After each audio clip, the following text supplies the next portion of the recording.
y procedo a compartirles las diapositivas. ¿Me confirman, por favor, que se estén viendo las diapositivas? Así es, profesor. Ok, excelente, entonces.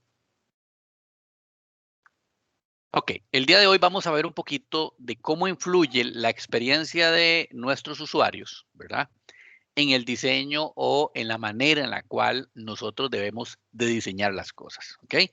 Vamos a hacer también un pequeñito ejercicio más adelante al respecto o en el tema de wireframe para que vayamos un poquito introduciéndonos a este tipo de herramientas o consideraciones, ¿ok?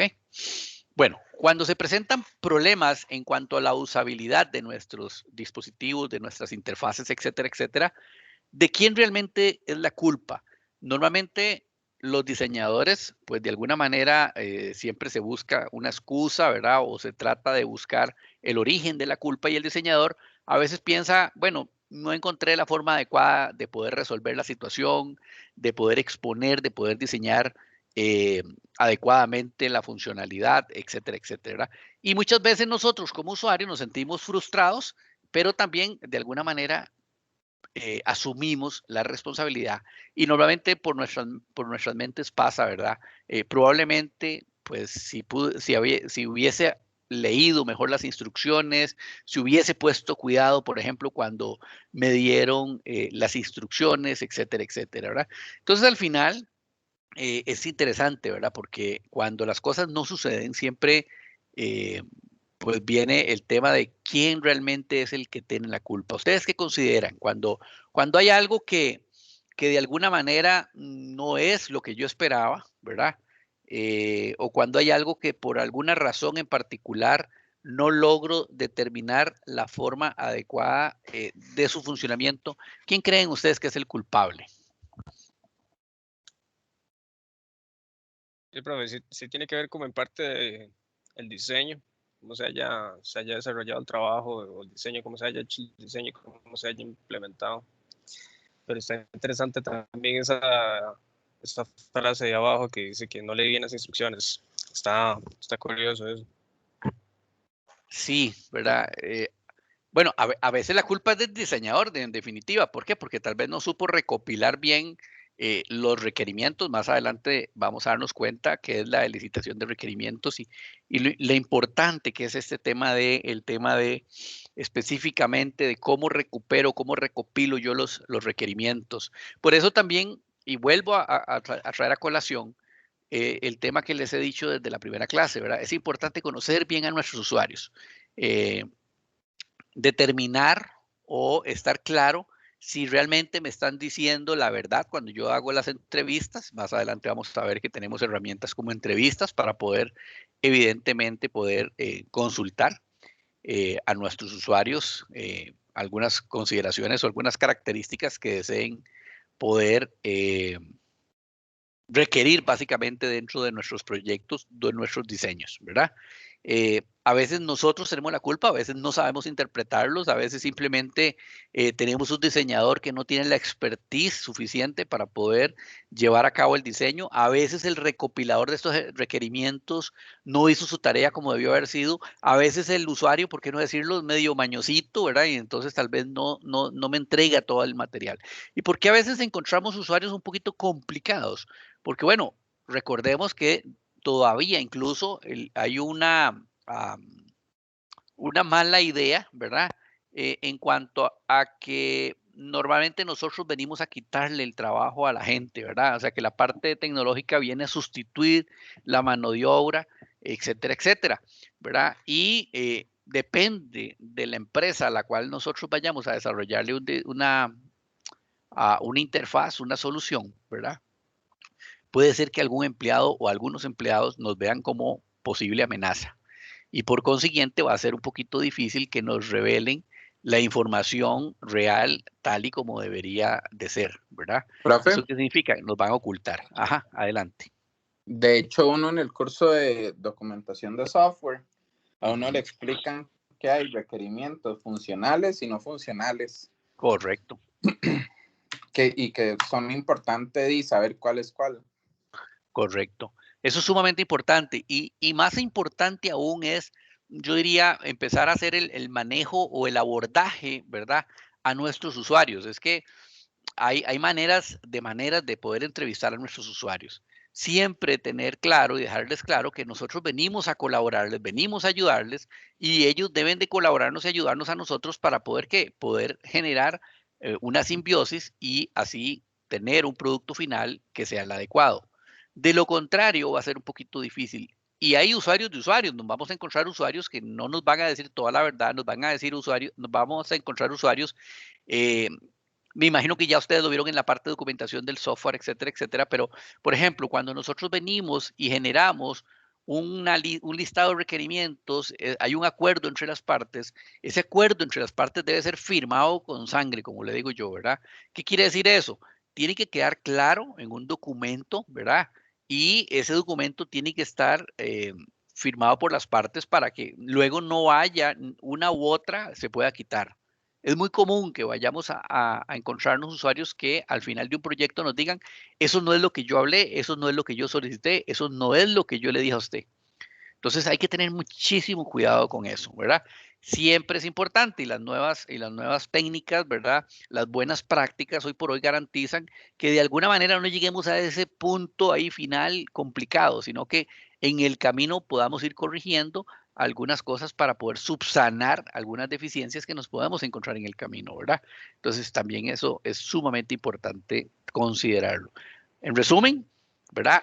Yo no diría, aquí no es echarle la culpa a uno o a otro, aquí es, siempre va a ser buscar el máximo logro, ¿verdad? De nuestros proyectos, ponerle muchísima atención a nuestros usuarios, a nuestros requerimientos, ante la mínima duda, ante la mínima interrogante, siempre evacuar esas consultas, no dejar que pase el tiempo y no evacuarlas, porque evidentemente pueden complicarse las cosas en la vida, ¿verdad?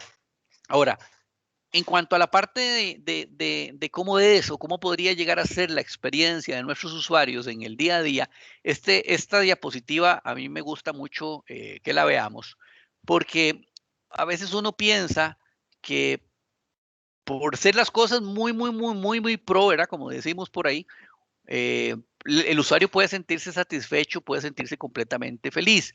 Bueno, en definitiva, esta diapositiva, ¿verdad? Lo que nos trata de representar es que en este caso en particular, ¿verdad? Con el mobiliario para poder realizar un trabajo X, hay un usuario satisfecho y un usuario insatisfecho. ¿Por qué satisfecho? Bueno, porque está cómodamente sentada, ¿verdad? O cómodamente sentada la dama. La computadora está ubicada en una buena posición, en controversia o versus, ¿verdad? El caballero que en definitiva su tamaño es un poquito grande y en una mesita chiquitita, en una silla incómoda, ¿verdad? El pobre ahí probablemente en una computadora maltrecha, como dice uno, y no creo que vaya a tener una buena experiencia, ¿verdad? Evidentemente vamos a tener ahí. Ahora, esto también me trae a colación el otro tema. Por ejemplo, en esta etapa o en esta característica principal desde el punto de vista de mobiliario, podría ser que sea también contraproducente brindarle a mi usuario en demasía. ¿Qué significa eso? Bueno, podría ser que incluso una posición, ¿verdad? Para poder trabajar de la manera en la que vemos a la derecha, pues incida que mi usuario o mi usuaria vaya a poder tener pues sueño, ¿verdad? No vaya a poder ejercer su labor como tiene que ser o va a tener condiciones para poder perder el tiempo, que es la otra, ¿verdad? Entonces siempre no podemos de alguna manera tirarnos a las esquinas, ¿verdad? Ni tan incómodo ni tan cómodo. Pero en definitiva esta diapositiva lo que me está tratando de mostrar es básicamente que la experiencia de nuestros usuarios, ¿verdad? Puede ser amena o no puede ser tan amena, ¿verdad? Como el lado de la izquierda. ¿Alguna consulta o alguna inquietud o algún comentario al respecto de lo que estábamos viendo en este momento?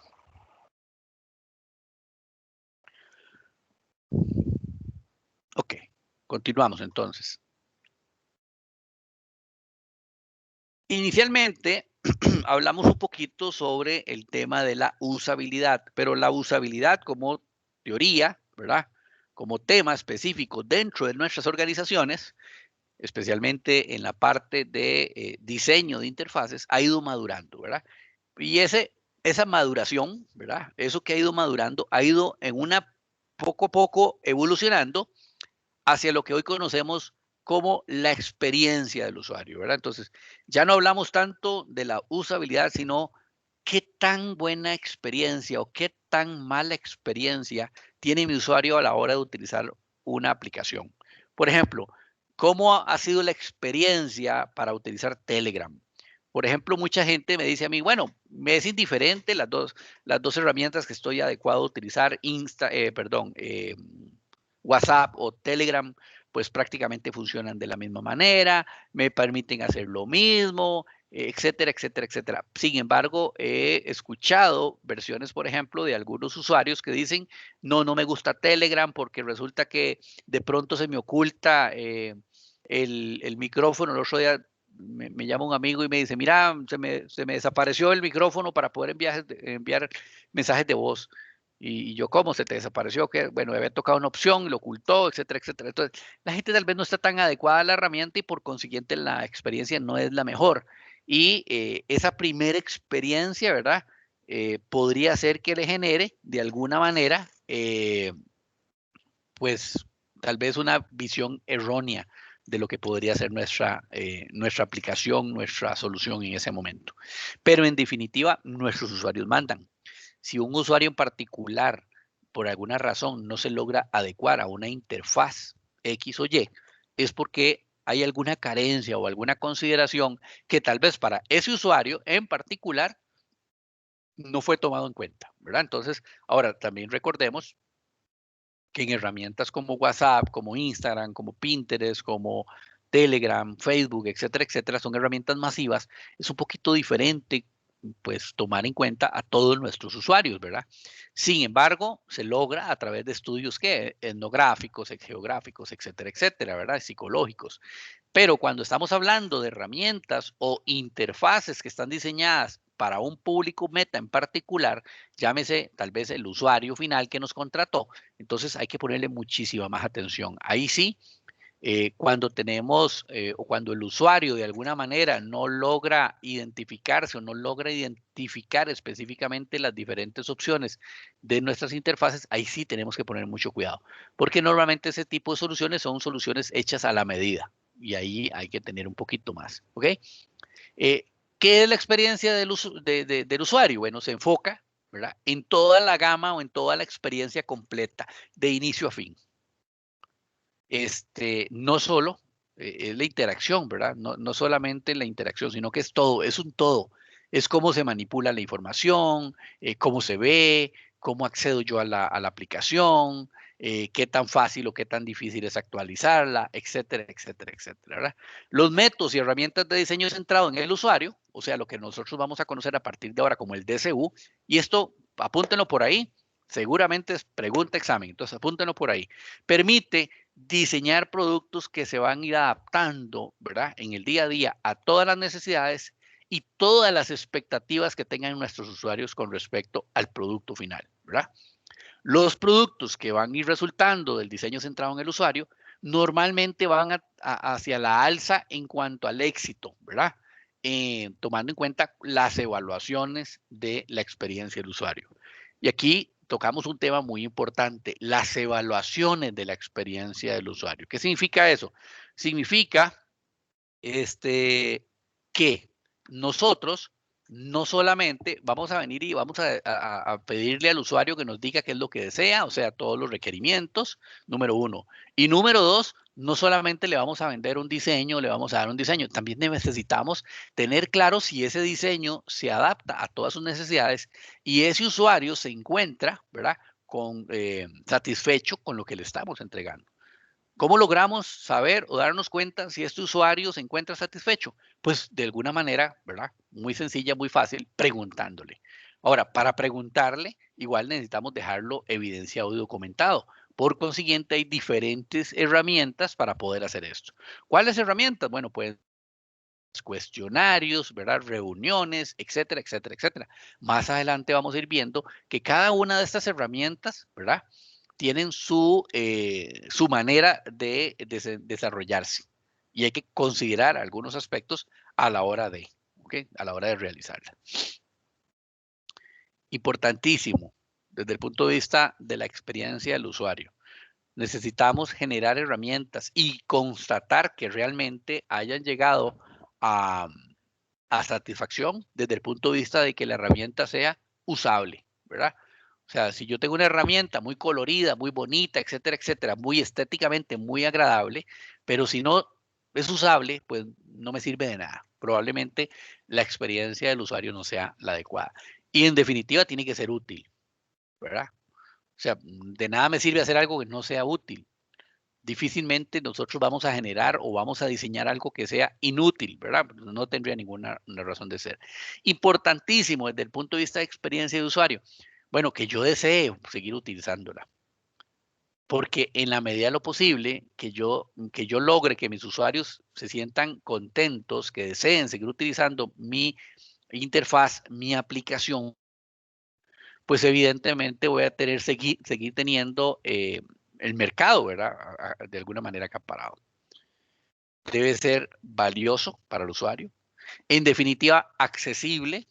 Creo que el otro día habíamos comentado un poquito, por ejemplo, si cuando nosotros desarrollamos aplicaciones o una solución, y en este caso interfaces, hemos pensado de alguna manera en, por ejemplo, personas que tengan algún problema motor, algún problema visual, algún problema auditivo, ¿verdad? El otro día estaba en una reunión, y a mí me gusta mucho poner ejemplos de reuniones, sobre un tema particular, un producto que por razones obvias no puedo indicarlo, ¿verdad? Pero un producto que quiere sacar la institución para la que yo trabajo y es un producto novedoso. Y alguien consultó, bueno, las herramientas que tenemos hoy en día para autenticación, ¿verdad? Son muy buenas, etcétera, etcétera, muy interesantes. Hablo de manera general, no de los productos en particular, de manera general. Pero dígame una cosa, ¿y cómo hacen las herramientas para validar a una persona minusválida? ¿Verdad? No sé, no recuerdo si el término minusválido es el adecuado, ¿verdad? Creo que es con discapacidad, si no me parece que esa es la palabra adecuada. ¿Cómo hacemos con una persona con discapacidad? ¿Cómo hago yo para validar, por ejemplo, que alguien es quien dice ser una persona con discapacidad? Porque cuando a mí me llaman, perdón, cuando yo tengo que loguearme a algún lugar, pues pongo una clave, pongo un PIN, ¿verdad? Un doble factor de autenticación, etcétera, etcétera, etcétera, ¿verdad? Pero, y una persona minusválida, por ejemplo, que no tiene manos o brazos, ¿han pensado en algún momento en eso? ¿Cómo hago una aplicación para que sea 100% usable por todo el mundo? Profe, ¿existe algún método? Porque la verdad no se me Perdón. ocurre. Que si, o sea, ya existe algún método o algo que lo utilice. O sea, que sea accesible Claro, hay para... aplicaciones que ya utilizan. Ajá. Ah, Sí, ya hay aplicaciones que lo utilizan, por ejemplo, así a colación, digamos, de cosas que se me vienen en este momento a la mente. No sé si, por ejemplo, han ido a los cajeros automáticos de cualquier institución, creo que prácticamente todas en este país, y nos damos cuenta que tienen señales auditivas, ¿verdad? Esas que dicen, bienvenido al cajero tal, si desea hacer un retiro, presione 1, si desea, etcétera, etcétera. ¿Lo han escuchado? O, por ejemplo, tienen en las teclas el braille, ¿verdad? ¿Para qué es eso? Para personas, por ejemplo, que tienen problemas visuales. Pero interesantísimo, o sea, ¿cómo hace una persona en condición normal que no tenga, por ejemplo, sus brazos, sus extremidades, para poder ir a un cajero automático en este momento? Vivimos en una época, en un mundo donde se supone somos 100% inclusivos. Y entonces la pregunta es, ¿debemos de tomarlos en cuenta? La respuesta probablemente es que sí. ¿Cómo llegamos a hacer eso? ¿Cómo logramos implementar nuestras interfaces para que sean accesibles para todo, para el 100% de nuestra población? Bueno, en definitiva, nuestras interfaces deberían de ser confiables. Nuestras aplicaciones deben ser 100% confiables. Y debemos de encontrar, ¿verdad? Todas las posibles opciones que tengamos dentro de nuestra aplicación. Todos los elementos disponibles deben ser fácilmente encontrables. Yo no hago absolutamente nada que la aplicación sea excelente, que sea la mejor aplicación del mundo, entre comillas, en cuanto a funcionalidad, si todas las opciones que de una u otra manera voy a requerir se encuentran ocultas o son muy difíciles de encontrar, ¿verdad? Probablemente desde el punto de vista de experiencia del usuario puede ser frustrante. Claro está que hay herramientas de herramientas. Va a depender mucho el tipo de usuarios al cual está dirigido este tipo de herramientas que podamos estar en ese momento cuestionando, ¿verdad? Entonces, usted me pregunta a mí, por ejemplo, una herramienta como Photoshop, ¿verdad? Que tiene una interfaz muy agradable, pero tiene una gran gama de posibilidades, ¿verdad? Es una herramienta bastante complicada y difícil de utilizar, ¿verdad? Hay que saber bastante sobre la herramienta para poderle sacar el mayor provecho. Pero en contraposición, por ejemplo, una herramienta como WhatsApp, ¿verdad? Fácilmente, es una aplicación muy fácil, muy sencilla, muy liviana, muy intuitiva, etcétera, etcétera, ¿verdad? Pero evidentemente tienen funcionalidades completamente diferentes y yo diría que incluso hasta mercados metas completamente diferentes, ¿verdad? También es importante no perder de vista eso. Bueno, la experiencia del usuario realmente al final es la conjunción o la unión entre las necesidades del negocio y las necesidades de nuestros clientes. Pero, o sea, yo necesito vender un servicio. ¿A quién? A mis clientes. Y mis clientes tienen un requerimiento o una necesidad. Eso es sumamente importante. Entonces, al final, la conjunción de esto es lo que nosotros hacemos una mala o buena experiencia del cliente. La experiencia del usuario no es sencillo, o sea, llegar allí no es sencillo. Necesitamos implementar, por ejemplo, temas de ergonomía, temas de pruebas de calidad, ¿verdad? Tenemos que, en definitiva, tener claridad y en la parte de diseño gráfico. Tenemos que tener y hacer, ¿verdad? Tener conocimiento en la parte de psicología, en la parte de antropología. Hay que saber, por ejemplo, toda la parte del training, ¿verdad? De la parte del soporte técnico, etcétera, etcétera. Entonces, vean qué interesante. Al final, la experiencia del usuario está inmersa alrededor de un montón de características que se deben de dar para que yo me sienta satisfecho.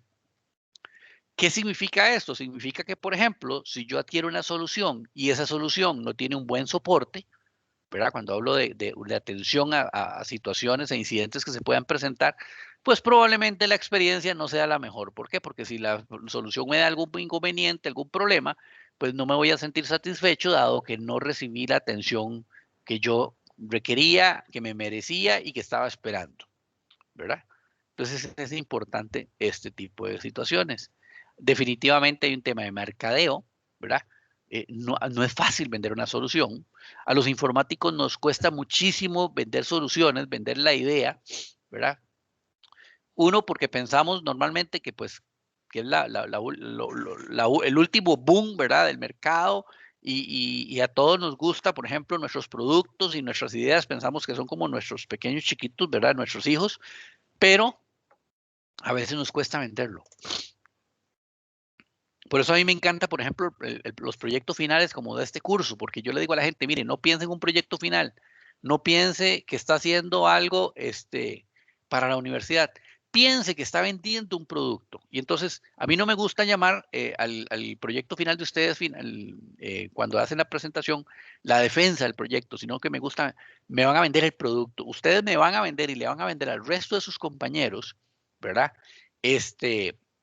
Una idea, le van a vender un concepto y, ¿por qué no decirlo? Le van a tratar de vender la filosofía de lo que podría llegar a ser una interfaz o una solución que ustedes están pensando al resto de sus compañeros y a mi persona. En la medida de lo posible vamos a vender ese producto, ¿verdad?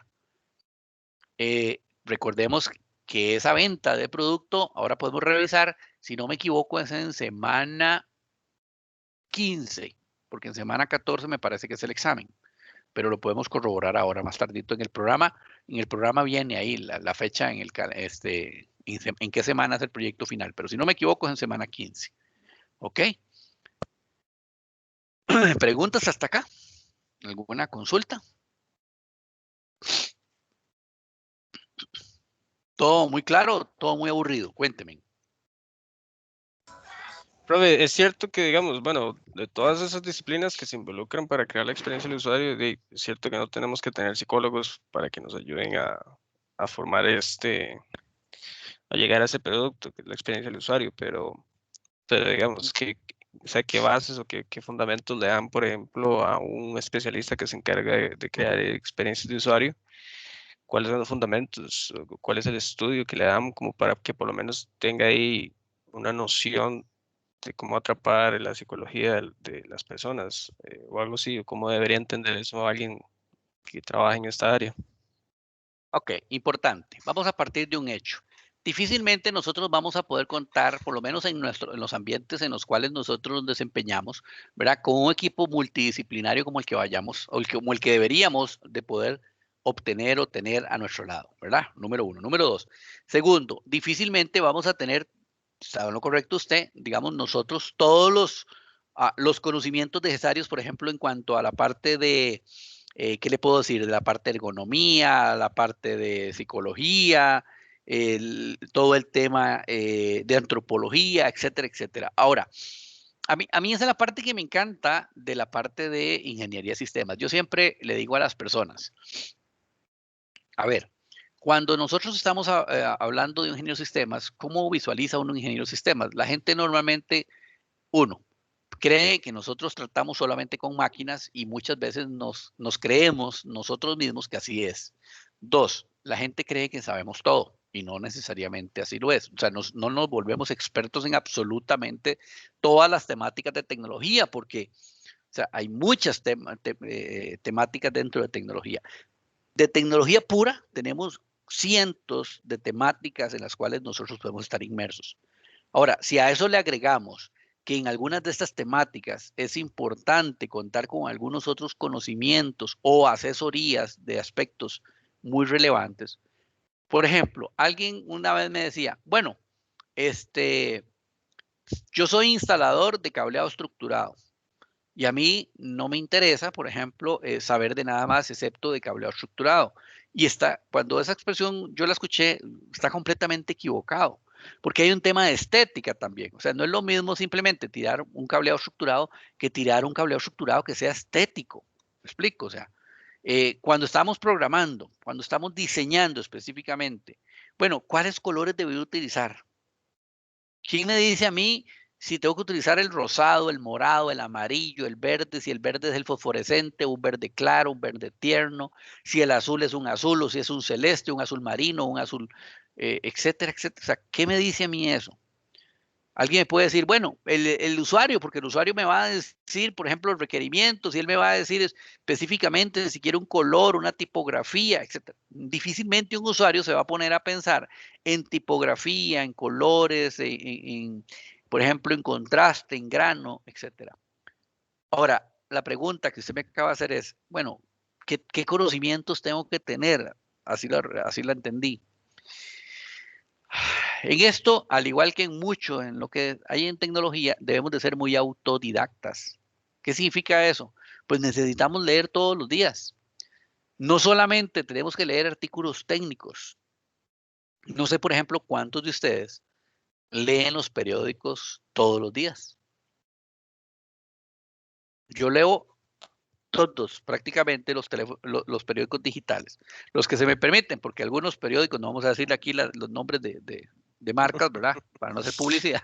Algunos dicen, tiene que pagarme 700 colones, porque si no, no puedo leerlo, ¿verdad? Pues ni modo, ni modo. Leo los encabezados, ¿verdad? Pero Solamente, leo sí. aquel, sí, creo. Entonces leo aquel, leo el otro, etcétera. ¿Por qué es eso? Bueno, porque tenemos que saber en dónde está la gente, por qué están naciendo los conceptos o qué es lo que la gente está pensando. Ahora venían las entradas a clases otra vez y entonces sabemos que es mixto, ¿verdad?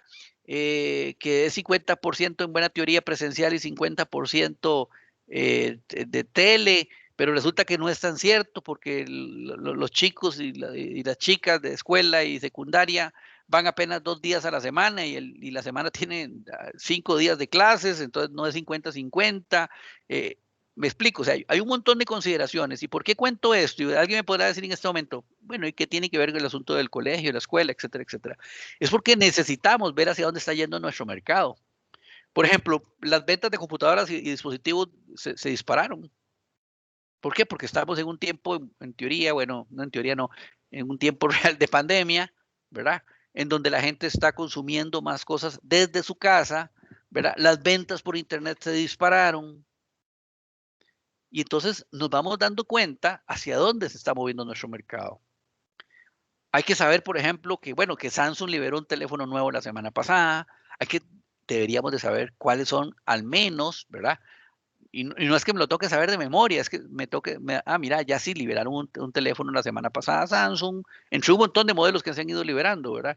Pero al país llegó un nuevo modelo y tiene esas características, entonces podría aprovechar esto. Ayer se liberó un nuevo iOS para las Mac, ¿verdad? ¿Qué características trae este nuevo iOS que puedo explotar desde el punto de vista de diseño de nuestras interfaces?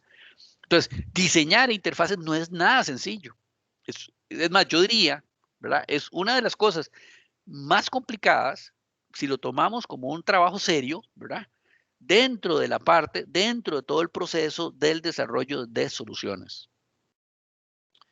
Porque no es que quiera, adelante, perdón. Perdón que lo interrumpa, Claro. y sí, y efectivamente eso es importante, porque yo recuerdo que hace unos años atrás, en esta área de informática, al programador no se le exigía tal vez, pero en las descripciones de los trabajos venía como implícito el hecho de que usted tenía que saber crear eh, experiencias de usuario o diseñarlas. Ahora hace unos años, hace que tal vez unos 3 años para acá, ya uno empieza a ver en ciertos lugares, más que todo, bueno, he visto más como en las transnacionales, que ya hay puestos que son específicos de esto, de UX Correcto, y UI. correcto. Entonces ya ahí uno va notando la diferencia, o sea, cómo van cambiando las cosas, porque no es jugando eso, digamos.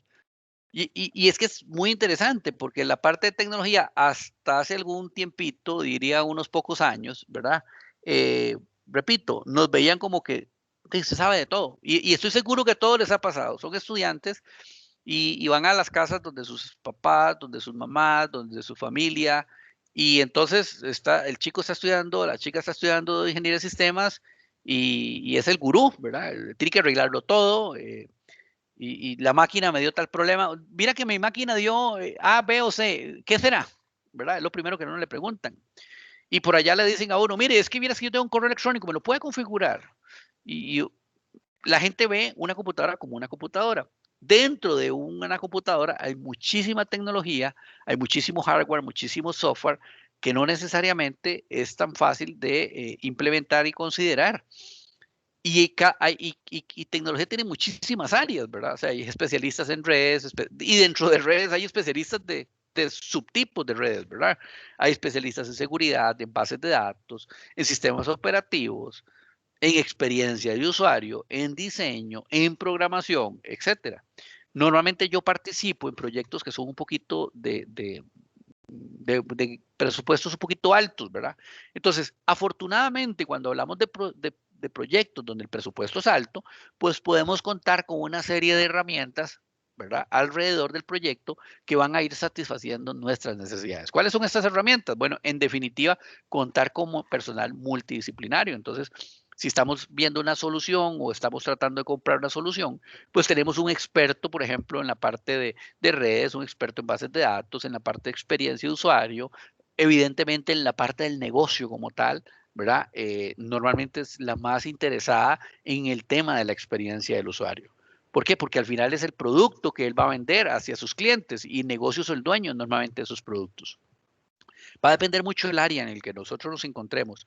Va a depender mucho de los recursos económicos y técnicos con los cuales contemos para poder decir, ok, voy a tener estos y estos y estos y estos comodines o no, en definitiva tengo que ser Zoila, ¿verdad? Porque a muchos nos ha pasado y nos va a seguir pasando y les va a pasar.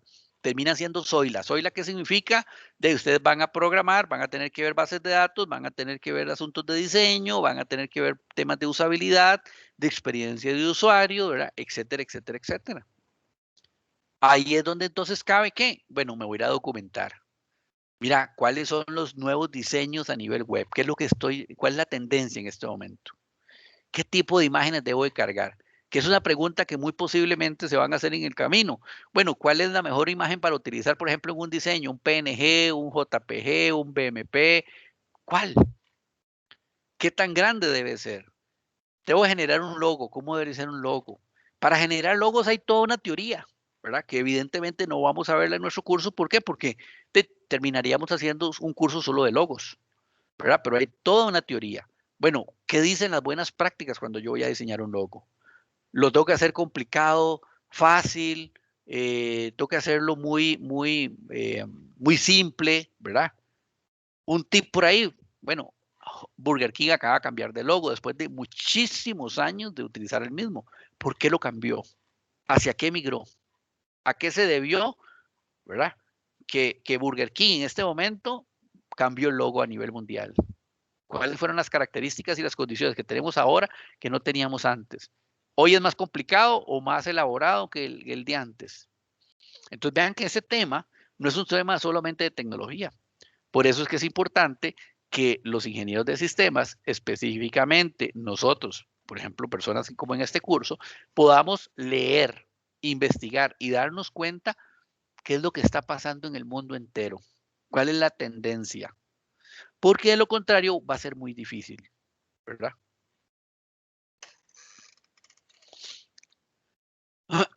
Bueno, la experiencia del usuario, ¿verdad? Repito, es una simbiosis entre todo lo que podemos nosotros suministrar desde el punto de vista tecnológico con respecto a las necesidades que va a tener nuestro cliente y evidentemente a los objetivos del negocio, ¿verdad? Hay diferentes matices de cómo nosotros podemos ir viéndolo, hay diferentes matices de cómo podemos ir haciendo la simbiosis y qué contra qué se va a ir intermezclando para podernos darnos cuenta que al final, pues resolvemos en que lo que estamos llegando a conclusión es qué tan buena o qué tan mala es la experiencia de mis clientes con respecto al uso de un servicio, un bien, un diseño o una solución en particular, ¿verdad?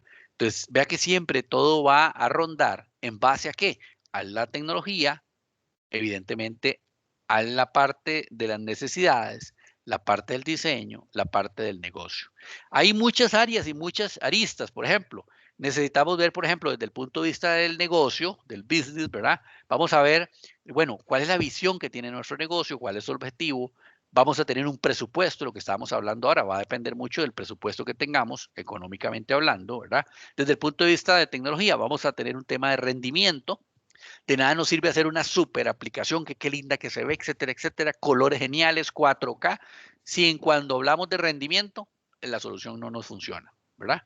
Desde el punto de vista de complejidad, qué tan complejo, desde el punto de vista de ingeniería, desde el punto de vista de diseño, bueno, qué tan estético se ha puesto en nuestro diseño, ¿verdad? Qué tan creativo, si es abstracto, y todo el tema de subjetividad. ¿Por qué es el tema de subjetividad?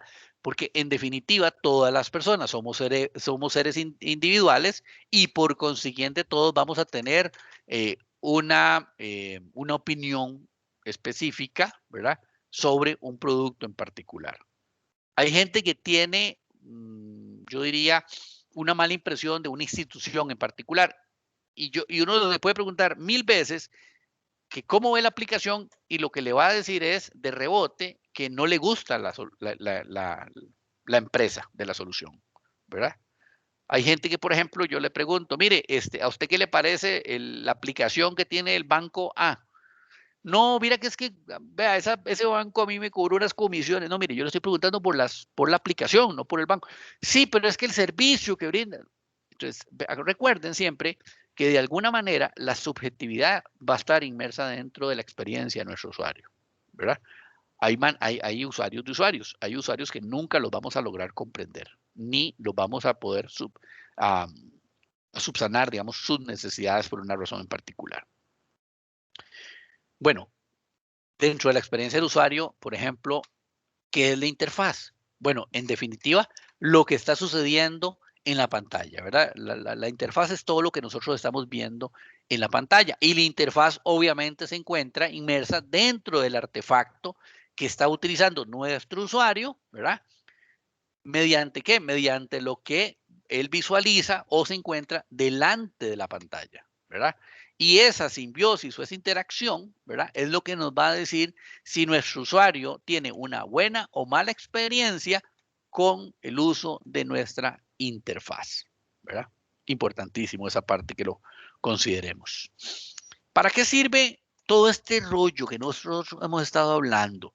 ¿Para qué sirve hablar, tener claro, evaluar, aplicar bien los conceptos de la experiencia del usuario?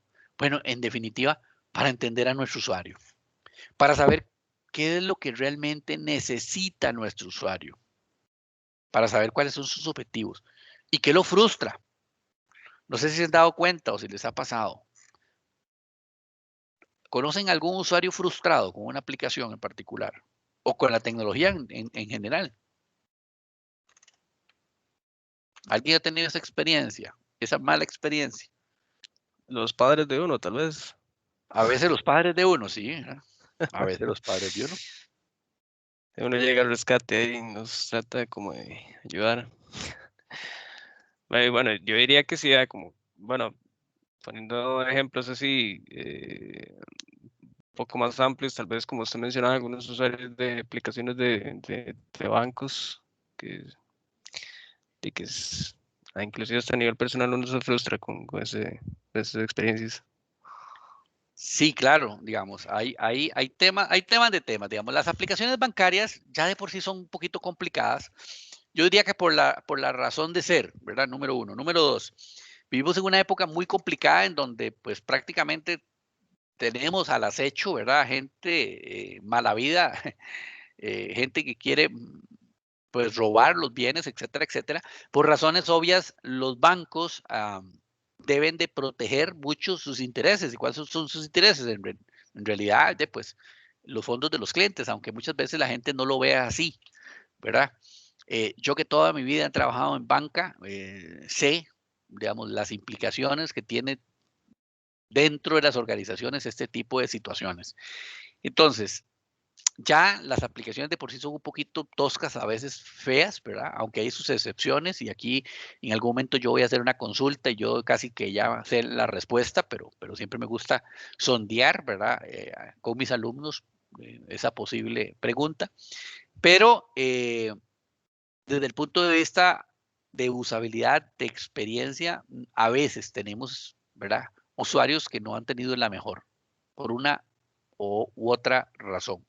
Si a eso le agregamos todo el tema de seguridad, que cada día las aplicaciones, pues, de alguna manera implementan o incrementan los niveles de autenticidad o tratan de que las personas se autentifiquen de una mejor manera, ¿verdad? Se autentiquen, perdón, de una mejor manera,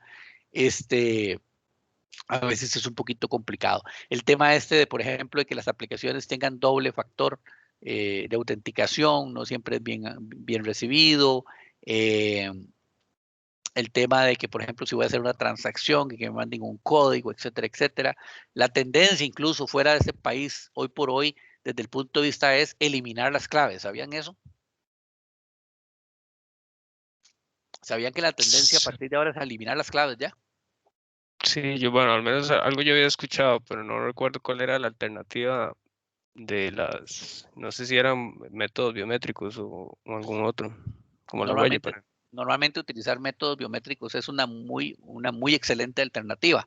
Y alguien un día esto me decía, ¿cómo, profe? Pero ¿cómo vamos a eliminar claves? Sí, pero si la clave, bueno, es interesante porque ¿cuál es el principal punto de quiebra? La clave. Eliminando la clave, elimino un posible riesgo, ¿verdad? Entonces tengo que buscar medidas alternativas para poder verificar la autenticidad de una persona. Entonces hay otros mecanismos, pero eso es un tema de otro curso y más adelante probablemente lo podamos hablar también, ¿ok? Bueno, ¿dónde puedo yo aplicar la experiencia del usuario? En definitiva, en la investigación, ¿verdad? En la evaluación y en el diseño. Siempre centrados en el diseño. Investigamos, ¿verdad? ¿Qué investigamos? Tendencias, formas, ¿verdad? A nuestros usuarios, técnicas, etcétera, etcétera.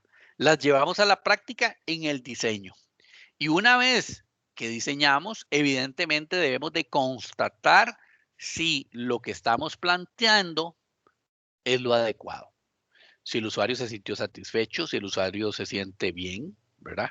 Si llena las expectativas, etcétera, etcétera, etcétera.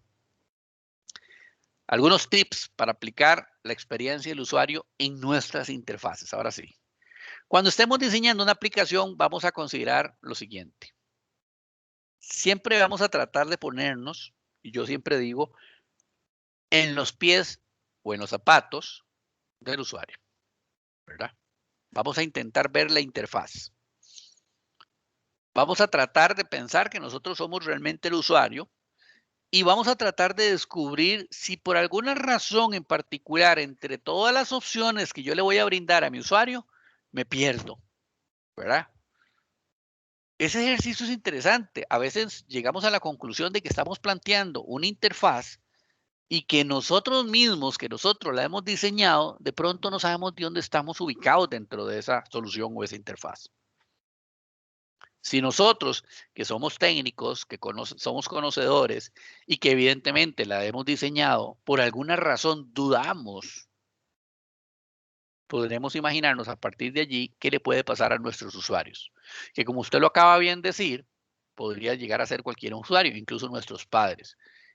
Pensando, ¿verdad?, en que podría ser, porque no siempre sucede, que pues que tal vez son personas que por la edad, por una generación en particular que nació en un tiempo donde la tecnología no era lo que era hoy, o lo que es hoy, perdón, ¿verdad? Puede ser que les sea un poquito más difícil.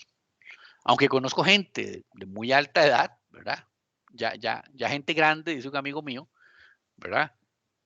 Que en definitiva son muy diestros en la tecnología. Entonces no es una regla, ¿verdad? Determinar dónde vamos a confundirnos o dónde podría confundirse nuestro usuario. Importantísimo. Más importante aún, lograr determinar si cuando yo visualizo mi interfaz, un usuario va a hacerse la consulta o la pregunta de para qué está eso allí, o sea, cuál es la función. No sé si se han dado cuenta, uno se mete a una aplicación en particular y uno dice, qué raro, ¿esto qué será? Y le da un clic sin saber a dónde me va a llevar, porque no tiene ni pie ni cabeza. Eso ocurre en muchísimas aplicaciones.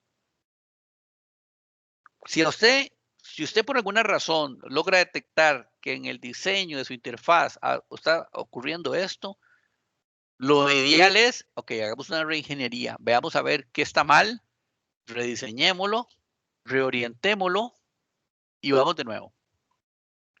Más adelante nos vamos a dar cuenta que en el diseño centrado del usuario hay todo un ciclo, ¿verdad?, que debemos de respetar.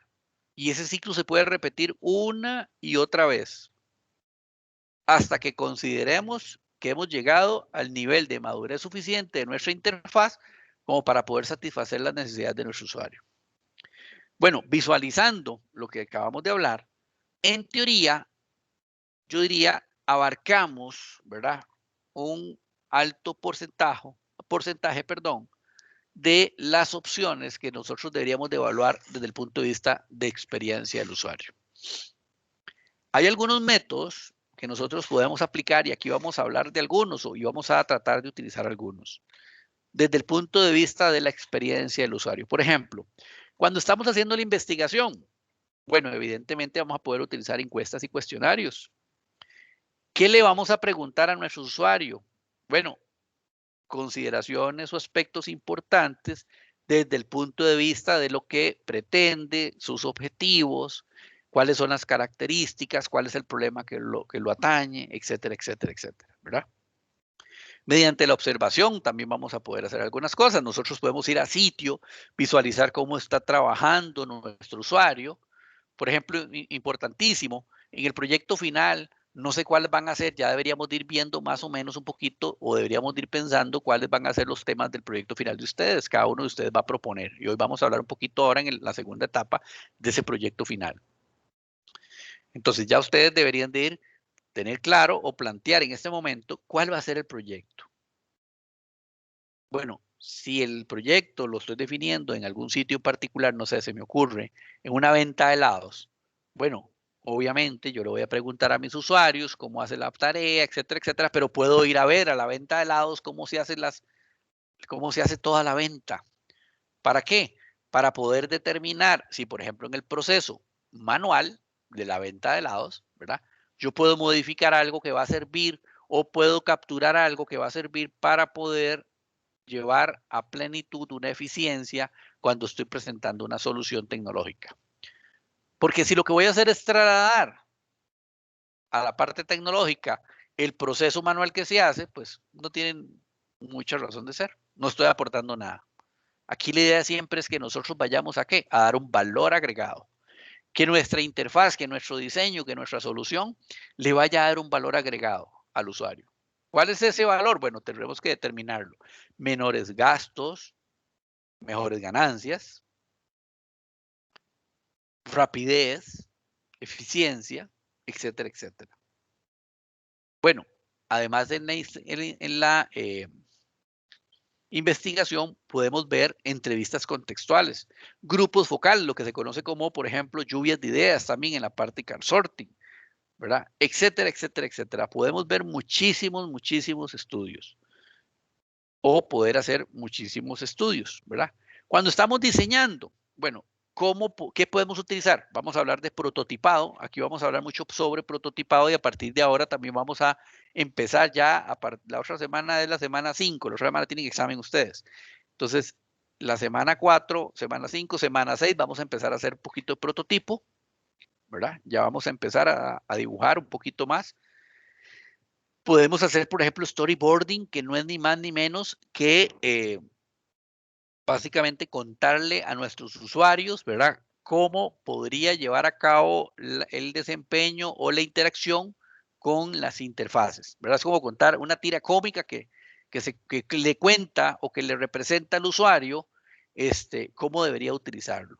No sé si, por ejemplo, han visto en algún momento algún manual de usuarios de una máquina en particular y entonces se ilustran con imágenes, ¿verdad? Usted va a encender la máquina acá, la va a apagar acá, la debería utilizar de esta manera, si quiere echarle aceite, tiene que echarle este aceite así, etcétera, etcétera. ¿Verdad? Es gráficamente representar una historia al usuario para que pueda entender cómo funcionan las cosas. Diseño participativo, más adelante también vamos a hablar un poquito sobre diseño participativo. La parte de los Wireframe, diseño paralelo. Hay una técnica que se llama persona, que es muy útil a la hora de recopilar información de nuestros usuarios. El mago de Oz, ¿verdad? También es una técnica desde el punto de vista de diseño que se puede utilizar. Y cuando hacemos el diseño, lo que estábamos hablando, ¿verdad? Debemos de evaluarlo. ¿Cómo lo evaluamos? Bueno, con pruebas de usabilidad. Debemos de definir un guión de pruebas de qué es lo que vamos a ir revisando desde el punto de vista de usabilidad del prototipo que nosotros acabamos de generar, tomando en cuenta lo encontrado durante nuestra investigación. En definitiva, perdón, vamos a utilizar mucho sobre heurísticas. Específicamente, aquí vamos en nuestro curso a hablar un poquito sobre las heurísticas de Don Nielsen, ¿verdad? Evidentemente hay un tema de revisión experta. ¿Qué quiere decir eso? Que tenemos a veces gente que es experta en usabilidad, que ha logrado determinar eso que uno dice como un ojo buen cubero, ¿verdad? O sea, tiene una visión diferente y por consiguiente, pues tiene como más a la mano todo el tema de qué es lo que yo debo de considerar en nuestros diseños. No sé si se han dado cuenta, pero por ejemplo hay personas que dicen, bueno, es que, por ejemplo, cuando yo hago una solución en particular y mando un mensaje para borrar un archivo, debería de una vez pasar una leyenda o un mensaje que diga que el archivo ha sido eliminado, ¿verdad? Eso es tema de experiencia. Cuando yo estoy haciendo una revisión y de pronto me doy cuenta que ese mensajito no llegó, nunca apareció, pues como dice uno, por ojo buen cubero, pues uno determina que debería de estar. Entonces usted dice, ok, esto debería de considerarse, ¿verdad? En la evaluación de la herramienta me doy cuenta. Evidentemente también puedo mediante el mecanismo de utilizar encuestas y entrevistas, darme cuenta si los usuarios se encuentran satisfechos, etcétera, etcétera. Recorridos cognitivos, ¿verdad? Single out, levantar un diario, o sea, una bitácora, qué es lo que está sucediendo en el momento en el que se está utilizando la herramienta y poder recopilar allí información. ¿Ok? ¿Hay alguna duda hasta aquí? Sí, profe, dos preguntas. Claro, adelante. Todos esos que están en negrita es sí o sí que deben de tomar lugar en el, digamos, en el desarrollo de la experiencia del usuario, o son como así, no sé, como los sugeridos o qué significarían, que los veo como Todo, están resaltados. ok, los tengo resaltados porque más adelante vamos a hablar un poquito más de ellos. Ah, ok. En específico, ajá. Pero esto es importante, eso que usted acaba de decir, ok, ¿es sugerido o como dice uno, sí o sí, es obligatorio hacerlos? Bueno, yo puedo utilizar uno de ellos, ¿verdad? Uno de estos mecanismos, uno de estos métodos. Puedo utilizar varios de los métodos en cada una de las etapas que yo voy a utilizar, ¿verdad? O sea, ¿qué quiere decir esto? Yo puedo hacer, por ejemplo, una encuesta y un grupo focal a la hora de hacer la investigación. Cuando estoy haciendo el diseño, bueno, me puedo basar, por ejemplo, en prototipado, pero cuando estoy haciendo prototipado puedo haber hecho wireframe y ahorita nos vamos a dar cuenta qué significa esto y por qué es importante, ¿verdad? Y podría ser que cuando estoy haciendo el prototipado utilice, por ejemplo, un diseño participativo paralelo. Ya vamos a ver qué son esos, ¿verdad? Entonces, vea que podemos ir como mezclando. Cuando estoy haciendo evaluación, bueno, puedo levantar la bitácora o el diario, ¿verdad? Pero además de eso puedo hacer pruebas de usabilidad tomando en cuenta las heurísticas o las reglas de oro o mediante las encuestas y entrevistas que yo le hago a mis usuarios. Entonces vean que esto no está escrito en piedra, ¿verdad? Son técnicas, son métodos que se recomiendan utilizar.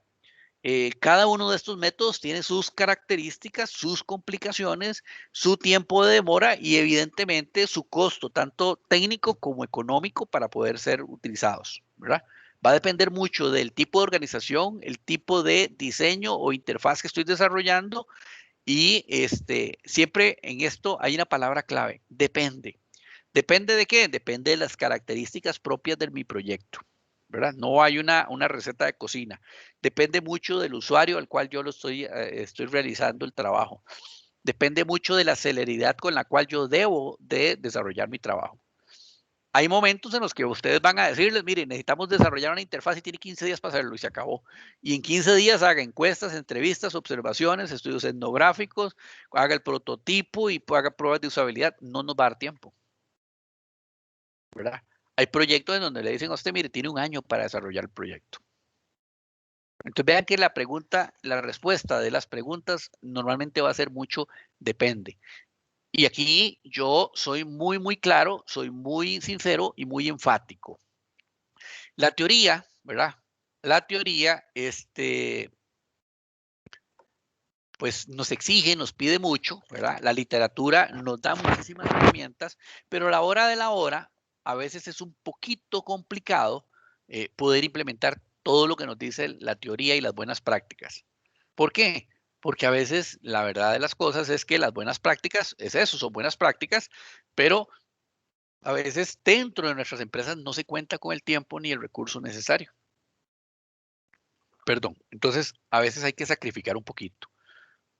La ciencia está aquí en no llevar o sacrificar nada que luego me pueda doler, ¿verdad? ¿Qué significa eso? Bueno, los requerimientos, en definitiva, cuando yo levanto requerimientos, debo de tener claro, hacer constancia de que esos son los requerimientos que mi usuario me está solicitando. De lo contrario, puedo tener más adelante una mala experiencia cuando el usuario me diga, no, eso no es lo que yo quería. Entonces, hay cosas que no son negociables, ¿verdad? Hay cosas que en el camino vamos a ir aprendiendo. ¿Está claro hasta ahí? Sí, profe, gracias. Le iba a preguntar por lo del Mago de Oz, pero ya que lo va a explicar más adelante, entonces. Ok, ya casi lo vemos eso, lo del Mago de Dios. Ok, con respecto entonces al proyecto final, vamos a hablar en la segunda parte. Y con respecto a los grupos de trabajo, ya algunos me mandaron por ahí, entonces ahora si hay alguno que no tenga, ahora lo vamos a ir acomodando. ¿Está bien? Para que lo tengamos en cuenta. Después del break vamos a ver todas esas consideraciones. Ok, cuando estamos hablando de investigación, ¿verdad? Bueno, ¿qué son las entrevistas o encuestas, verdad? ¿Y qué son los cuestionarios? Básicamente, ¿verdad? Creo que todos en algún momento hemos hecho alguna encuesta, hemos llenado algún cuestionario, pero bueno, tenemos que tomar en cuenta que son básicamente listas de preguntas que nosotros vamos a ir distribuyendo a nuestros usuarios y que evidentemente el fin principal es que nuestros usuarios nos las devuelvan con su debida respuesta, ¿verdad? lo más sinceras y apegadas a la verdad posible. ¿Y por qué digo esto? Porque muchas veces, a ver, hay empresas en donde hacen entrevistas, encuestas para todo, ¿verdad? Y entonces eso termina cansando a nuestros funcionarios, a nuestros colaboradores. Esa es la mejor palabra, nuestros colaboradores, ¿verdad? Entonces todos en algún momento estoy seguro que hemos visto alguna entrevista, alguna encuesta y uno dice, uff, qué pereza, ¿verdad? Perdemos de vista la filosofía de que la encuesta, el cuestionario está hecho para podernos ayudar a lo que sea, a mejorar, a levantar requerimientos, a mejorar un proyecto, etcétera, etcétera, ¿verdad? Eso se pierde de vista muchas veces. ¿Por qué? Porque eventualmente nos damos cuenta de que hay encuestas, hay entrevistas, cuestionarios que no se utilizan absolutamente para nada. Entonces, tener muy en cuenta, por favor, hay que especificar con claridad cuál es el objetivo de este cuestionario, de esta encuesta. Esa información, ¿verdad?, que nosotros vamos a recopilar, también debemos de almacenar de alguna manera la información sobre las características de nuestros participantes para poder tener claro, mira, es que este tipo de persona que me contestó la encuesta tiene más o menos este perfil. Ahora sí, yo lo asocio a sus respuestas. Porque muchas veces las respuestas son desconcertantes. Pero si yo tengo claro, de alguna manera, de quién viene esa respuesta o de alguna manera el sector, ¿verdad? Tal vez hay encuestas o hay entrevistas o cuestionarios que son anónimos y evidentemente no se persigue tener claridad de quién es, pero sí por lo menos saber el segmento de mi mercado, ¿verdad? Claro, si estoy haciendo un trabajo dentro de una farmacia, dentro de un hospital, dentro de una ferretería, un almacén, pues obviamente tengo una característica. En teoría, esas encuestas, esos cuestionarios, pues son funcionarios de esa organización o usuarios dentro de esa organización, ¿verdad? Pero hay cosas que hay que ir más o menos manejándola por ahí. Y la experiencia nos las va a ir dictando. Bueno, durante la investigación podemos hacer también observación. ¿Cuál es la idea de esto? La idea es que el investigador observe plenamente y con cuidado, ¿verdad?, el entorno en el cual se desenvuelve mi usuario. Se trata de determinar los objetivos, las situaciones o problemas, las preferencias que tienen mis usuarios en el desarrollo de las tareas que las personas hacen de manera diaria. Si yo le pregunto normalmente a mi usuario algo, me va a responder en algunos casos, algunas consideraciones, de forma errónea, ya sea voluntaria o involuntariamente. A veces me van a mentir, a veces sencillamente me van a sesgar la información. Entonces, la técnica de observación es muy válida, ¿verdad? Evidentemente yo todo lo que observo debo de documentarlo. Y es muy válida, ¿por qué? Porque me ayuda a conocer realmente bajo qué características y qué condiciones está trabajando el usuario en particular. Hay una diapositiva que se las había enseñado, si no me equivoco, la semana pasada, que es muy importante. Cuando el usuario se siente observado, es todo modosito, como dice mi mamá, ¿verdad? Cuando yo me siento observado, ¿cómo me comporto? Serio. Pero si ya me siento en confianza, empieza a aflorar mi verdadera forma de ser. Entonces es importante que nosotros mantengamos nuestra distancia, una distancia adecuada, para que el usuario se sienta cómodo y en confianza y nosotros poder observar plenamente la situación a la que nosotros estamos tratando de investigar. Las entrevistas, bueno, pues son sesiones de trabajo con usuarios que van a ir respondiendo cuestionarios, comentando cada una de las respuestas, ¿verdad? Hay algunas recomendaciones cuando hacemos entrevistas. Por favor, una persona a la vez. Si usted tiene a más de una persona, eso no es una entrevista. Eso es otra cosa. ¿Ok? Tenga siempre temas de respaldo. ¿Verdad? ¿Por qué? Porque necesitamos de alguna manera romper el hielo, necesitamos darle confianza a mi usuario, etcétera, etcétera. Y el entrevistador es quien debe ajustarse a la situación, no el entrevistado. ¿Verdad? Las consideraciones, etcétera, etcétera, yo debo de. Bueno, allá más atrás habíamos hablado un poquito de los estudios etnográficos. Son básicamente estudios sistemáticos, ¿verdad? Normalmente muy elaborados, con el fin de determinar características propias de las personas y las culturas. ¿Eso qué significa? Por ejemplo, si yo voy a hacer una aplicación, por ejemplo, para la zona de Talamanca, bueno, la lógica diría que yo voy a ir a enterarme qué tipo de usuario encuentro en la zona de Talamanca. No es lo mismo desarrollar una aplicación, por ejemplo, para una zona indígena que para el casco central de San José. Normalmente los estudios etnográficos los desarrollan antropólogos y sociólogos, ¿verdad? Repito, hay temas están más allá, digamos, del alcance de un simple diseñador. Necesitamos apalancarnos, ¿verdad?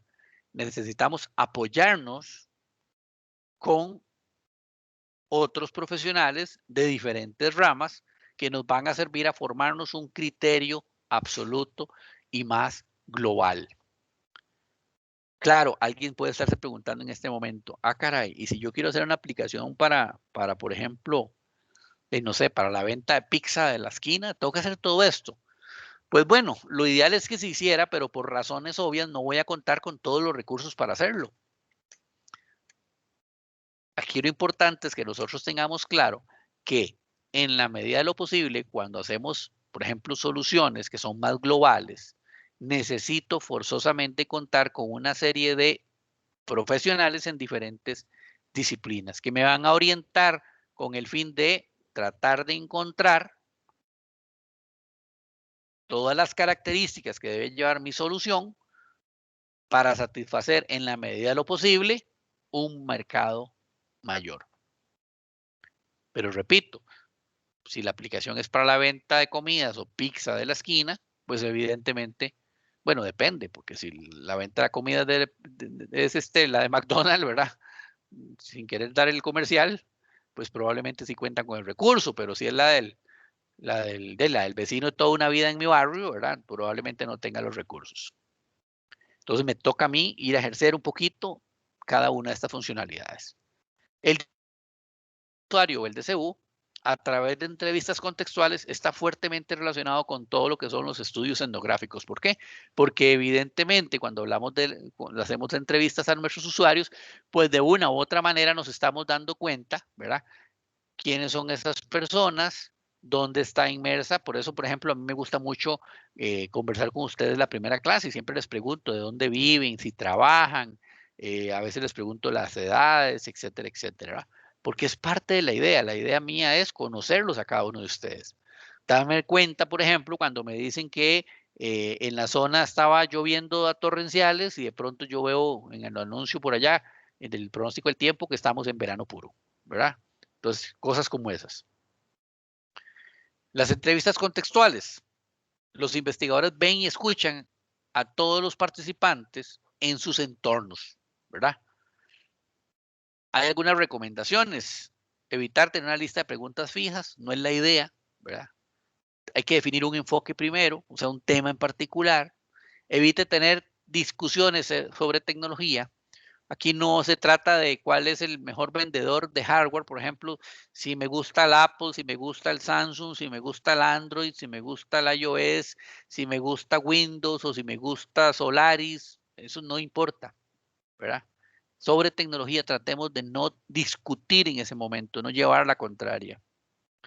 Hay que tratar de que nuestros usuarios de alguna manera nos cuenten toda la historia, que nos cuenten detalle, ¿verdad? Aquí a mí me gusta siempre decirles, nos volvemos como un analista de personas, ¿verdad? Importantísimo. Tratemos de siempre evidenciar y darnos cuenta cómo es que hacen las cosas. Díganle que me enseñe. A ver, ¿y usted me podría enseñar cómo es que usted entra a esa aplicación? ¿Qué es lo que usted hace? Mira qué interesante, ¿verdad? O sea, en la medida de lo posible siempre hay que motivar ese tipo de conversaciones. Que mi usuario se sienta que él tiene toda mi atención. Y así debería ser, porque yo me le debo al usuario. Cuando estamos hablando de grupos focales, es una discusión, ¿verdad? En el mejor sentido de la palabra, con un moderador, perdón, normalmente no vamos a tener más de 10 participantes. Cuando ya tenemos más de 10 personas, más de 10 personas, perdón, dentro de un grupo focal, se nos puede volver un poquito problemático. Un grupo focal o un focus group no es ningún debate, menos acalorado, ¿verdad? No es ninguna terapia en grupo. No venimos a resolver problemas menos, bueno, de la oficina menos personales. Y tampoco es una clase magistral ni es una sesión educativa. ¿Ok? Básicamente, un focus group es la forma en que los usuarios yo los puedo escuchar. Y deberíamos de ir complementándolos con entrevistas contextuales. ¿Cómo identificamos o incorporamos nosotros a los participantes de nuestro focus group? Bueno, pueden ser nominados, pueden ser voluntarios, puede ser un grupo en particular de personas, ¿verdad? Por alguna razón tenemos 5 personas dentro de la empresa, bueno, ya esas 5. Hay algunas diferencias entre encuestas y focus group. Por ejemplo, las encuestas recolectan información acerca de las actitudes y aptitudes de las personas. Las encuestas asumen que las personas saben cómo se sienten. Y los focus group ayudan a entender el razonamiento de la gente a profundidad. O sea, ¿por qué considera usted que a mí me contrataron para hacer este prototipo o esta interfaz? ¿Cómo han venido haciendo las cosas? ¿Qué problemática tienen? Etcétera, etcétera, etcétera. Entonces, eso es importante. El focus group es más a detalle, no se queda con las preguntas ahí y no asumimos absolutamente nada, ¿verdad? Esa es la idea. ¿Alguna pregunta, algún comentario con respecto a alguna experiencia que hayan tenido o cualquier consulta al respecto hasta lo que hemos visto hasta el momento? Con mucho gusto.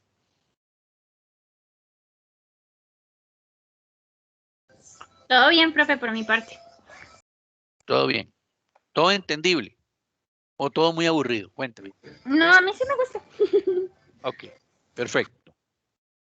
Hoy don Jonathan está muy callado. Se nos dio la fuga. No, hombres, aquí estoy, pero es que de ahí no sé, no conozco mucho el tema. Ok. Listo. Ok, continuemos. ¿Qué es el car sorting? Bueno, también es un método de investigación, ¿verdad? En donde cada uno de nuestros participantes van a ir categorizando algunos elementos, ¿verdad?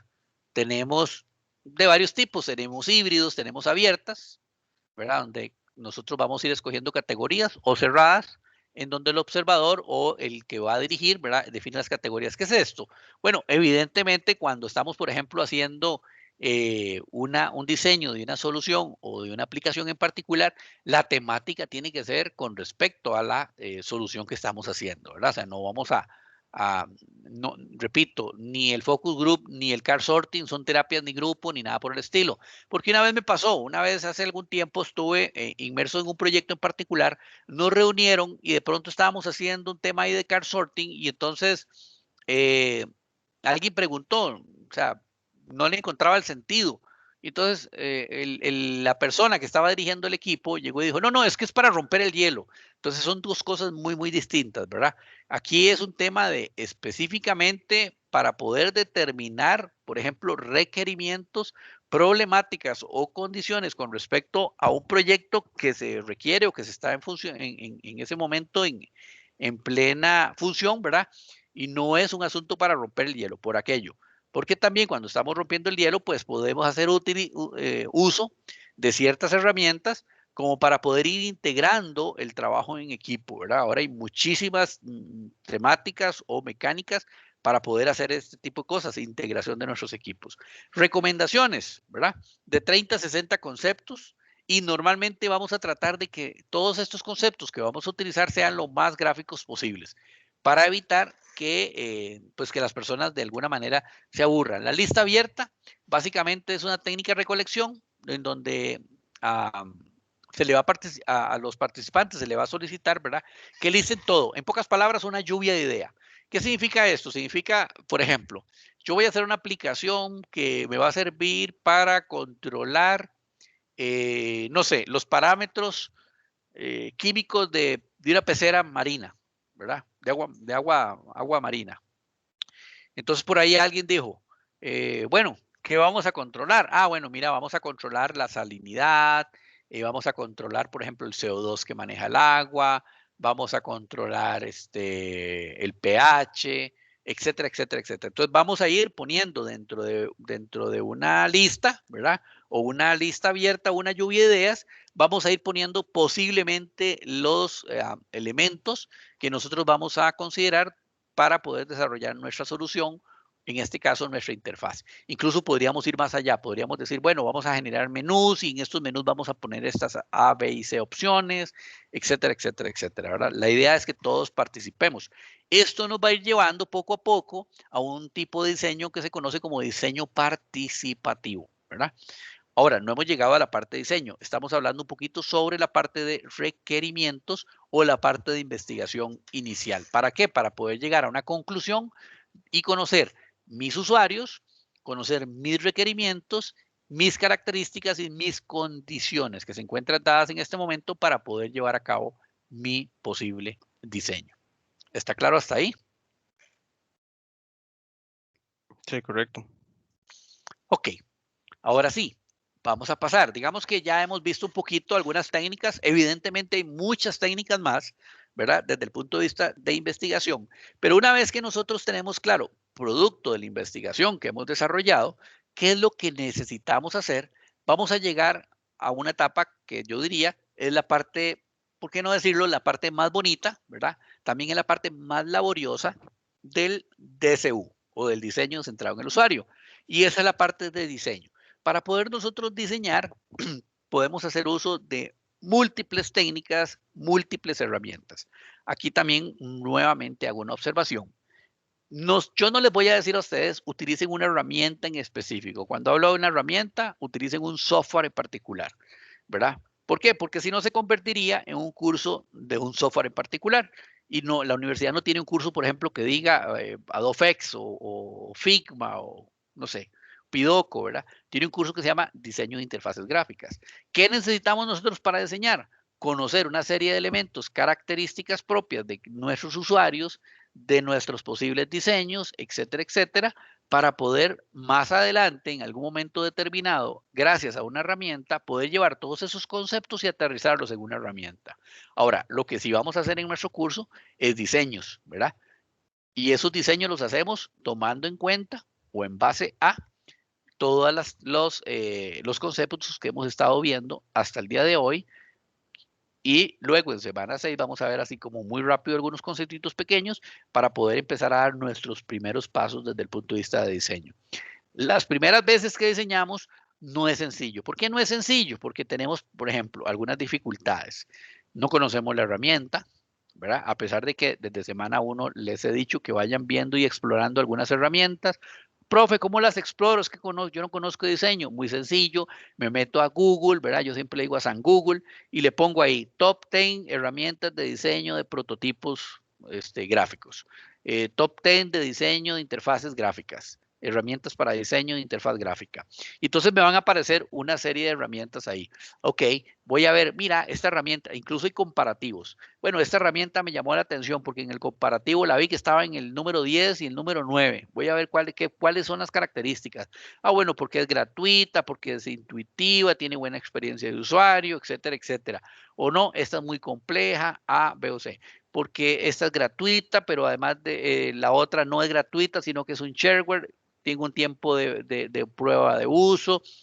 Muchas características se van a encontrar dentro de estas herramientas. Entonces yo voy investigando. Bueno, ya tengo claro, me llama la atención esta. Bueno, voy a ir a buscar algún tutorial en YouTube a ver cómo funciona, ¿verdad? Ese es como el mecanismo o el proceso que ustedes van a necesitar para poder, el semana 6, poder empezar a hacer los primeros pasos de diseño. Es importante que cada uno de forma individual explore alternativas, ¿verdad? Porque a veces uno ve una herramienta y dice, wow, hay gente que, por ejemplo, está muy acostumbrada a utilizar herramientas de Adobe y de pronto ve Adobe X y dice, lo siento muy, muy natural. ¿Por qué? Porque Adobe X es muy orientado a lo que hace Photoshop, Illustrator y cualquier otra herramienta que tenga de Adobe. Entonces lo ven como muy natural. No, en contraposición, Adobe es muy elaborado, resulta que tiene capas, etcétera, etcétera. No, me voy por otro tipo de herramientas. Me voy a Figma. Ah, caray, Figma también tiene capas, pero además puedo hacer cosas muy, muy interesantes, como cuáles, como poder compartir mis proyectos. Tengo una librería, tengo una línea base y puedo darme cuenta, por ejemplo, en la línea de tiempo, cuáles han sido las modificaciones que he ido realizando de mi prototipo. El usuario es forever, o sea, no se vence el usuario, tiene ciertas características. Bueno, no me gustan ninguna de esas dos porque, profe, definitivamente son demasiado elaboradas y no quiero meterme en eso. Bueno, por ahí tenemos Pencil, que yo diría que es una herramienta casi como Paint, pero es válida. Además de eso tenemos a Justmind, que, bueno, hay mucho en el mercado y es una de las herramientas más aclamadas, etcétera, etcétera, etcétera. Entonces, es como la mecánica, ¿verdad? Ustedes van a ir investigando, se van a ir dando cuenta cuáles son los pros y los contras. Incluso se van a dar cuenta cuando están haciendo en semana 10 más o menos, casi ya terminando el curso, se van a dar cuenta de que de pronto dicen, uy, no, esta herramienta no llenaba mis expectativas. Resulta que hay una herramienta que hace algo mejor. Y es válido, y sucede, y les ha pasado. Y entonces me llaman o me ponen un mensaje, profe, mire, ¿puedo cambiar la herramienta? No hay ningún problema. Aquí el producto final es lo que nos interesa. ¿Ve? Ahí les conté todos los problemas que van a tener, más o menos, en el camino para el proyecto final. Y evidentemente para poder desarrollar de forma individual y en grupo los futuros talleres que vamos a estar haciendo y las futuras tareas que vamos a estar haciendo en nuestro curso. Ok, vamos a ir viendo poco a poco algunas técnicas que podemos utilizar desde el punto de vista de diseño, ¿verdad? Lo que hablaba ahora, el prototipado, ¿verdad? ¿Un prototipo qué es? Pues es una versión preliminar de un producto final. Vamos a tener la posibilidad de ir explorando ideas, ¿verdad? Y mostrando cuáles son los objetivos de nuestras ideas detrás del diseño. Un prototipo puede ser tan básico o tan fácil como un dibujo en papel o tan elaborado, ¿verdad? Como un sistema casi funcional. Por ejemplo, y siempre hago la observación, el prototipo del motor de plasma del doctor Franklin Chandías, ¿verdad? Todos creo que hemos escuchado en algún momento, bueno, el cuatrimestre pasado alguien me dijo, no, profe, nunca había escuchado. Bueno, me asustó y me asombró, pero ni modo. Pero creo que todos hemos escuchado de hablar del motor de plasma del doctor Franklin Chandías, que se está desarrollando, el prototipo, que se está desarrollando en Guanacaste, Liberia, ¿verdad? O en Liberia, Guanacaste sería. Es un prototipo extremadamente elaborado, extremadamente costoso, ¿verdad? Se ha invertido, no sé ni cuántos millones de dólares se habrá invertido en ese prototipo. En el tiempo, tiene un tiempo de desarrollo bastante extenso, etcétera, etcétera. Hay prototipos que no. De pronto yo hoy en la mañana amanezco, tengo una idea, quiero hacerme una cama pequeña y entonces de pronto hago el dibujito ahí rapidito, pongo las medidas y contemplo más o menos cómo puede quedar mi cama. Eso es un diseño, eso es un prototipo, ¿verdad? Rápidamente. Un dibujo en papel. Puedo generar un prototipo en papel, lápiz y papel, ¿verdad? De una aplicación. Hoy por hoy no es lo ideal. ¿Por qué? Porque tenemos herramientas que nos pueden generar prototipos de una forma más rápida y una forma más interactiva, que tal vez no es de alta fidelidad, pero sí esa interactividad me va a dar algo que estéticamente se ve bien. Bueno, otra técnica, otro mecanismo que yo puedo utilizar a la hora de hacer diseños es lo que estábamos hablando del storyboarding, que básicamente ¿qué es? Es una representación gráfica o visual que va a mostrarle al usuario cómo debería interactuar con la interfaz del sistema, ¿verdad? Lo que les decía yo, a veces encontramos algunos manuales de herramientas. El otro día estaba yo viendo un manual de una motosierra y entonces viene, ¿verdad? En cada una de las páginas de forma gráfica, de forma de tiras cómicas, cómo debería arrancar la motosierra, póngala en posición esta, póngale el pie acá, ponga el shock, ponga el encendido, jale la cuerda. Cuando jale la cuerda, por ejemplo, podría estar sujeto a que la cuerda lo lastime, entonces se ve en una tira cómica de una persona pues con la mano cortada, etcétera. Entonces, esa parte gráfica le va a dar al usuario algo interesantísimo y es que gráficamente muchas de las personas aprenden, ¿verdad? Por la vista, Evidentemente, no leyendo, sino viendo imágenes, puede memorizarlas y le queda como de enseñanza. Eso es súper útil. Ahora, seamos honestos, generar un storyboarding, por ejemplo, de toda mi aplicación es un poquito complicado. Existen herramientas para hacer storyboarding, ¿verdad? Eso es sumamente interesante. Cuando hacemos las diapositivas, por ejemplo, para una clase magistral, existen herramientas para hacer algo así como diapositivas para una clase magistral, solo que contando la historia de cómo va a utilizar o cómo debería utilizar mi usuario mi interfaz. Y son sumamente útiles, sumamente atractivas. ¿Alguna consulta hasta Profe, aquí? Ajá, adelante. algo muy común que he visto que se está haciendo ahora son los videos. Ya no tanto, Correcto. digamos, el storyboarding creo que se hacía antes y era muy común verlo en manuales. Sí, Pero lo he que visto, pasa, ajá, por ejemplo, perdón que te interrumpa, Jonathan, el storyboarding no necesariamente es pic por pic, ¿verdad? Foto por foto. O sea, cuando hablamos de storyboarding es una representación visual, o sea, ¿qué significa eso? Por tradición, y así nació, ¿verdad? Era imagen por imagen.